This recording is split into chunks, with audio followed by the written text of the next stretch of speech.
Hello friends. आज की इस वीडियो में हम नाइन्थ क्लास की साइंस चैप्टर जीवो में विविधता यानी डाइवर्सिटी इन लिविंग ऑर्गेनिज्म पर स्टडी करेंगे।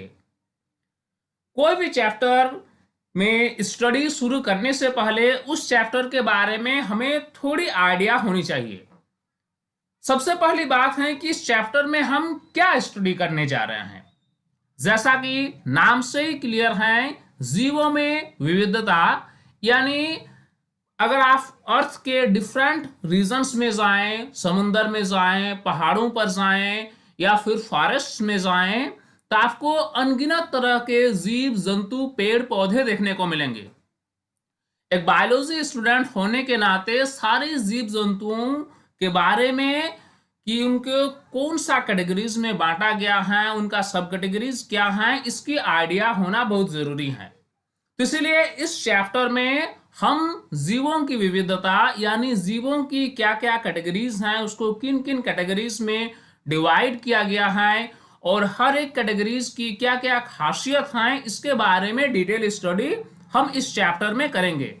तो आइए शुरू करते हैं जीवों में विविधता के बारे में स्टडी करना। इस चैप्टर की जो मेन कंटेंट है उसको हम पढ़ने से पहले कुछ इंपॉर्टेंट पॉइंट्स पर फोकस जरूर कर लेंगे। पहला है जैव विविधता। ये जैव विविधता क्या है? अर्थ के सरफेस पर पाए जाने वाली जीवों में जो विविधता है, जो डाइवर्सिटी है, इससे हम जैव विविधता कहते हैं। अगला पॉइंट है कि प्रसिद्ध पुस्तक द ऑरिजिन ऑफ स्पीसीज किसके द्वारा लिखा गया है। अक्सर डिफरेंट कॉम्पिटिटिव एग्जाम्स में या एकेडमिक एग्जाम्स में यह क्वेश्चन पूछा गया है कि द ऑरिजिन ऑफ स्पीसीज किनके द्वारा लिखा गया है। तो फेमस बायोलॉजिस्ट चार्ल्स डार्विन द्वारा एक पुस्तक की रचना की गई थी, जिस पुस्तक का शीर्षक है द ऑरिजिन ऑफ स्पीसीज। इस पुस्तक में जैव विविधता का विस्तृत उल्लेख किया गया है। नेक्स्ट पॉइंट है कि इस पुस्तक में किस अवधारणा को व्यक्त किया गया है। इस पुस्तक में जैव विकास यानी जीवों के इवोल्यूशन की अवधारणा को व्यक्त किया गया है। जीवों के वर्गीकरण का जो महत्वपूर्ण प्लेटफॉर्म है वह शुरू होता है व्हिटेकर का जैव वर्गीकरण से। व्हिटेकर ने जीवों को किन किन कैटेगरीज में डिवाइड किया है, अब हम इस स्लाइड में समझेंगे। व्हिटेकर ने संपूर्ण जीव जगत को 5 भागों में बांटा।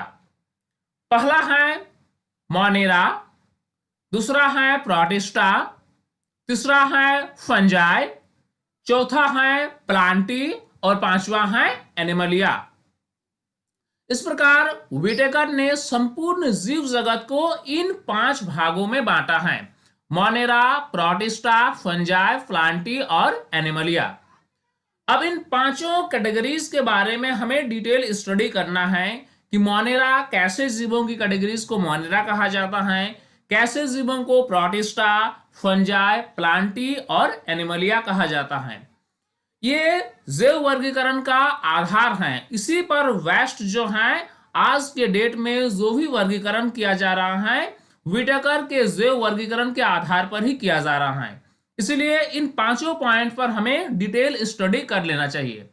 अब एक एक पॉइंट पर मोनेरा, प्रोटिस्टा, फंजाई, प्लांटी और एनिमलिया पर हम विशेष ध्यान देंगे। व्हिटेकर ने जो जीवों का वर्गीकरण किया उसमें सबसे पहला स्तंभ जो है वह है मोनेरा का। अब मोनेरा का क्या क्या खासियत है, कैसे जीवों को मोनेरा कहा जाता है, अब हम यहां पर समझेंगे। मोनेरा वैसे जीवों को कहा जाता है जिसकी कोशिकाएं प्रोकैरियोटिक प्रकार की होती हैं, अर्थात इसमें स्पष्ट केंद्रक और झिल्ली युक्त कोशिकांग नहीं होते हैं और ये एक कोशिकीय जीव होते हैं। इसका उदाहरण के तौर पर आप जीवाणु को देख सकते हैं, नील हरित शैवाल यानी जिसको हम साइनोबैक्टीरिया कहते हैं। इसके साथ ही माइकोप्लाज्मा जो है ये भी मोनेरा में आता है। तो मोनेरा एक कोशिकीय जीव है और ये प्रोकैरियोटिक प्रकार की कोशिकाएं होती हैं। अब यहाँ पर एक बात है कि कैसी कोशिकाओं को हम प्रोकैरियोटिक कहते हैं और किस प्रकार की कोशिकाओं को हम यूकैरियोटिक कहते हैं। तो जिस कोशिका में केंद्रक स्पष्ट नहीं होता है, यानी केंद्रक जो है वह केंद्रक झिल्ली से घिरी हुई नहीं होती है और साथ ही उसमें कोई भी झिल्ली युक्त कोशिकांग नहीं होता है, तो ऐसे कोशिका को हम प्रोकैरियोटिक कोशिका कहते हैं। तो मोनेरा के अंतर्गत वही सभी एक कोशिकीय जीव आते हैं जिसकी कोशिकाएं प्रोकैरियोटिक प्रकार की होती हैं। और उदाहरण के तौर पर आप देख सकते हैं जीवाणु है, नील हरित शैवाल है, माइकोप्लाज्मा है। इन सभी जीवाणुओं को या नील हरित शैवाल को अगर आप माइक्रोस्कोप की सहायता से देखेंगे तो इसमें आपको स्पष्ट दिखाई देगा कि इसमें स्पष्ट केंद्रक नहीं होता है, साथ ही कोई झिल्ली युक्त कोशिकांग जैसे माइटोकॉन्ड्रिया, उसके बाद लाइसोसोम, गल्जी बॉडीज, इस प्रकार के कोई भी कोशिकांग नहीं होता है। तो मोनेराज के अंतर्गत आपका ये सभी एग्जाम्पल हैं, बैक्टीरिया, ब्लू ग्रीन अलगी और माइकोप्लाज्मा। व्हिटेकर के वर्गीकरण का दूसरा स्तंभ है प्रोटिस्टा। प्रोटिस्टा के बारे में जो सबसे महत्वपूर्ण पॉइंट है वह है कोशिकाएं यूकैरियोटिक प्रकार की होती हैं, अर्थात इसमें झिल्ली युक्त कोशिकांग और वास्तविक केंद्रक उपस्थित होता है। उदाहरण के तौर पर हम देख सकते हैं कि अमीबा है, पैरामीशियम है, यूग्लिना है और कुछ एक कोशिकीय शैवाल भी प्रोटिस्टा के अंतर्गत आता है। इस प्रकार प्रोटिस्टा के अंतर्गत जो जीव आते हैं वह एक कोशिकीय होते हैं और ये सभी जीव कुछ तो स्वपोषी होते हैं और कुछ विषमपोषी होते हैं। जैसे उदाहरण के तौर पर यूग्लिना जो है इसमें क्लोरोफिल पाया जाता है और ये प्रकाश की उपस्थिति में पौधों की तरह प्रकाश संश्लेषण की क्रिया करते हैं। इस प्रकार प्रोटिस्टा में आने वाले कुछ जीव जो हैं अपना भोजन स्वयं बना लेते हैं, जबकि कुछ जीव ऐसे हैं जो दूसरों पर डिपेंडेंट हैं। फंजाई, यह व्हिटेकर के जैव वर्गीकरण का तीसरा स्तंभ है। फंजाई के बारे में जो कुछ पॉइंट्स हैं वो पहला है कि ये विषमपोषी यूकैरियोटिक जीव होते हैं, यानी इसकी कोशिकाएं यूकैरियोटिक प्रकार की होती हैं और ये अपना भोजन स्वयं नहीं बना पाते हैं। ये विषमपोषी होते हैं जो कि सड़े गले कार्बनिक पदार्थों पर उगते हैं और इस प्रकार की जो जीव होती हैं इसे मृतजीवी कहा जाता है। अगला पॉइंट है कि फंजाई की कोशिका भित्ति जो होती है ये काइटिन नामक पदार्थ की बनी होती है। अक्सर डिफरेंट एग्जाम्स में ये क्वेश्चन पूछा गया है कि फंजाई की जो सेल वॉल होती है, कोशिका भित्ति होती है, वह कौन सी पदार्थ की बनी होती है, तो ये काइटिन की बनी होती है। लेकिन अगर आप प्लांट कोशिका यानी पादप कोशिका के बारे में देखेंगे तो पादप कोशिका की जो कोशिका भित्ति होती है वह सेलुलोज की बनी होती है। नेक्स्ट पॉइंट है फंजाई से रिलेटेड कि कवकों की कुछ प्रजातियां शैवाल के साथ सहजीविता का संबंध बनाता है। कुछ ऐसे प्रजाति होती हैं शैवाल के साथ, शैवाल का कुछ ऐसे प्रजाति हैं जो कवकों के साथ सहजीविता का संबंध बनाता है। यानी सहजीविता का संबंध एक ऐसा संबंध है जिसमें दोनों एक दूसरे से लाभान्वित होता है और इसका सबसे अच्छा उदाहरण है लाइकेन, जो कि पेड़ों की छालों पर रंगीन धब्बों के रूप में दिखाई देती है। सारे प्लांट्स को, सारे पादपों को इसी कैटेगरी में रखा गया है। जो भी प्लांट्स हैं उस सारे प्लांट्स प्लांटी के अंतर्गत आता है। अब प्लांटी यानी इसका जो सबसे पहला पॉइंट है वह है कि इस वर्ग में सभी पौधों को रखा गया है जो बहुकोशिकीय यूकैरियोटिक जीव हैं और ये प्रकाश संश्लेषण की क्रिया करते हैं। यानी इसमें क्लोरोफिल पाया जाता है और क्लोरोफिल की उपस्थिति में ये प्रकाश संश्लेषण की क्रिया करते हैं। अगला पॉइंट है कि प्लांटी जो है ये काफी वास्ट है और इसकी डिस्कशन जो है इसी वीडियो में हम आगे स्लाइड में करेंगे। व्हिटेकर के जैव वर्गीकरण का अंतिम स्तंभ है एनिमलिया। इसके अंतर्गत सारे एनिमल्स को, सारे जंतुओं को रखा गया है जो बहुकोशिकीय, यूकैरियोटी और विषमपोषी जीव हैं। यानी वैसे जीव जिनकी कोशिकाएं यूकैरियोटी प्रकार की होती हैं, जिसकी शरीर बहुकोशिकीय होती हैं और वे अपना भोजन प्रकाश संश्लेषण की क्रिया द्वारा नहीं बना पाते हैं। यानी सभी जंतुओं को एनिमलिया के अंतर्गत रखा गया है।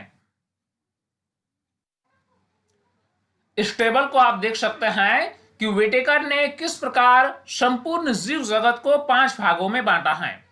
जैसा कि हम देख रहे हैं कि जीव जगत को व्हिटेकर ने 5 भागों में बांटा है: मोनेरा, प्रोटिस्टा, फंजाई, प्लांटी और एनिमलिया।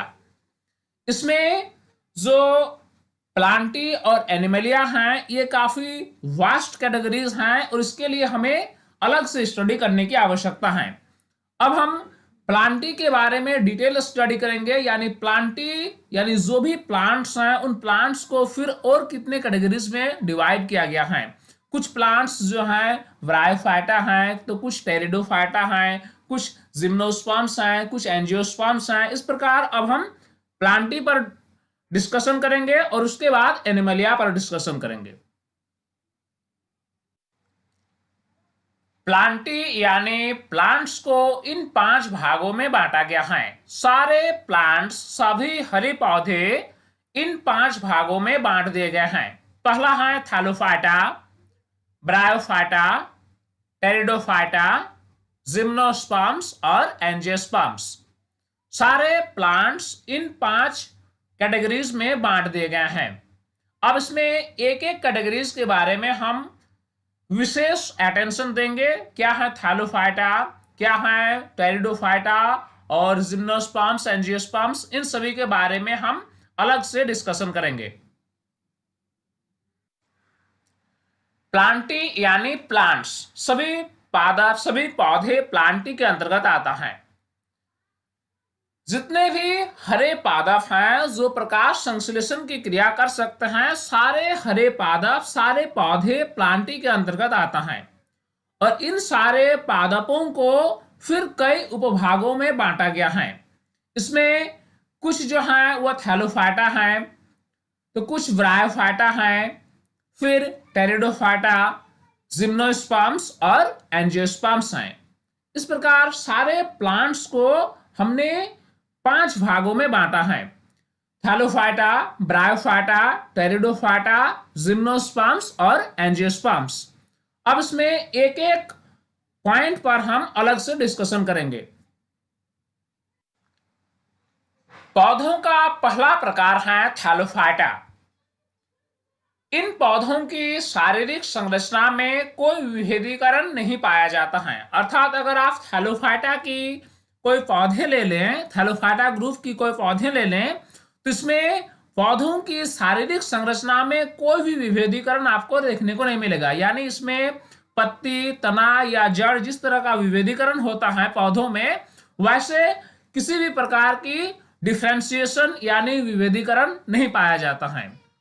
ऐसे पौधों को सामान्यतया शैवाल कहा जाता है। और उदाहरण के तौर पर आप देख सकते हैं कि स्पायरोगायरा, यूलोथ्रिक्स, क्लैडिमोनमस आदि हैं। इस प्रकार थैलोफाइटा ग्रुप की सबसे बड़ी खासियत है कि इसकी शारीरिक संरचना में कोई भी डिफरेंशिएशन, कोई भी विभेदीकरण नहीं पाया जाता है। पौधों का अगला प्रकार है ब्रायोफाइटा। ऐसे पौधे को एम्फीबियस यानी उभयचर कहा जाता है।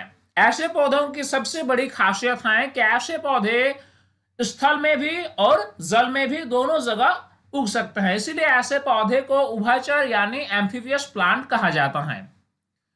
इसकी जो शरीर होती है, जो पादप की जो शरीर होती है, वह तना और पत्तियों में डिफरेंशिएट यानी विभाजित होती हैं। इनकी बॉडी में रूट्स आपको नहीं मिलेंगे, जबकि इनकी बॉडी में तना और पत्ती आपको स्पष्ट रूप से नजर आएंगे। अगला पॉइंट है कि इसमें जो वाटर है या कोई भी चीजों का जो कंडक्शन है, संवहन है, उसके लिए कोई विशिष्ट ऊतक नहीं होते हैं, क्योंकि इसकी संपूर्ण बॉडी जो है वह संपूर्ण बॉडी से ही वह दूसरी चीजों को या फिर पानी को ऑब्जर्व करती हैं, इसीलिए इसमें किसी भी प्रकार की कोई कंडक्टिंग टिश्यू नहीं होती हैं, कोई संवहन ऊतक नहीं होती हैं और इसमें जड़ भी नहीं होती हैं। उदाहरण के तौर पर आप इसका उदाहरण ले सकते हैं, मार्स हैं, माइकन्सिया हैं, इस प्रकार के कुछ और भी पौधे हैं जो ब्रायोफाइटा के अंतर्गत आता है। और इसकी सबसे बड़ी पॉइंट जो है वह है कि ये उभयचर प्लांट है, एम्फीबियस प्लांट है। पौधों का अगला प्रकार है टेरिडोफाइटा।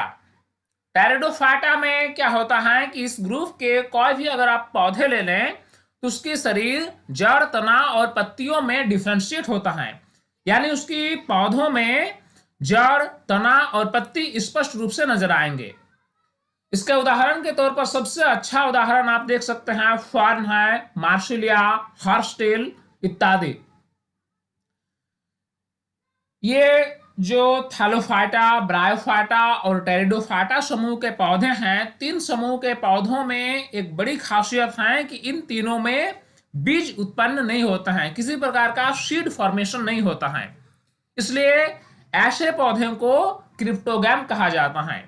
यानी क्रिप्टोगैम के अंतर्गत आपका थैलोफाइटा, ब्रायोफाइटा और टेरिडोफाइटा तीनों ग्रुप के पौधे आ रहे हैं। पौधों का अगला प्रकार है जिम्नोस्पर्म्स। जैसा कि नाम से स्पष्ट है कि जिम्नोस्पर्म्स दो शब्दों के मेल से बना है, पहला है जिम्नो और दूसरा है स्पर्मा। जिम्नो का अर्थ होता है नग्न और स्पर्मा यानी सीड, बीज। इस प्रकार वैसे पौधे जिसमें बीज जो होती हैं वह नग्न होती हैं, खुला होती हैं। आमतौर पर क्या होता है कि जो हम जनरली देखते हैं कि कोई भी बीज होती हैं वह फल के अंदर सुरक्षित रहती हैं, लेकिन जिम्नोस्पर्म में क्या होती हैं कि इसमें जो भी बीज होती हैं वह फल से ढके हुए नहीं होती हैं। इसकी सीड्स, इसकी जो बीज हैं वह खुला होती हैं, नग्न होती हैं। इसलिए ऐसे पौधे को जिम्नोस्पर्म यानी नग्न बीजी पौधे कहते हैं। अगला पॉइंट है जिम्नोस्पर्म का कि इस प्रकार के पौधे को नग्न बीजी पौधे कहा जाता है, क्योंकि इसकी जो सीड्स होती हैं वह नग्न होती हैं, स्पष्ट रूप से दिखाई देती हैं। ऐसे पौधे जो होती हैं ये बहुवार्षिक पौधे होते हैं, ये सदाबहार होते हैं और काष्ठीय होते हैं, यानी ये उडी होते हैं, इसमें उड पाए जाते हैं। इसका सबसे अच्छा उदाहरण है पाइनस। पाइनस एक जिम्नोस्पर्म प्लांट है। पौधों का अगला और अंतिम जो प्रकार है वह है एंजियोस्पर्म्स। एंजियोस्पर्म्स सभी ग्रुप से हाईली डेवलप्ड, हाईली एडवांस्ड हैं। अब एंजियोस्पर्म जो शब्द हैं ये दो शब्दों के मेल से बना है, एंजियो और स्पर्मा। एंजियो का अर्थ होता है ढका हुआ और स्पर्मा का अर्थ होता है बीज, यानी वैसे पौधे जिसमें बीज जो होती हैं वह फल द्वारा ढका हुआ होता है, ऐसे पौधे को एंजियोस्पर्म प्लांट यानी पुष्पीय पौधे कहते हैं।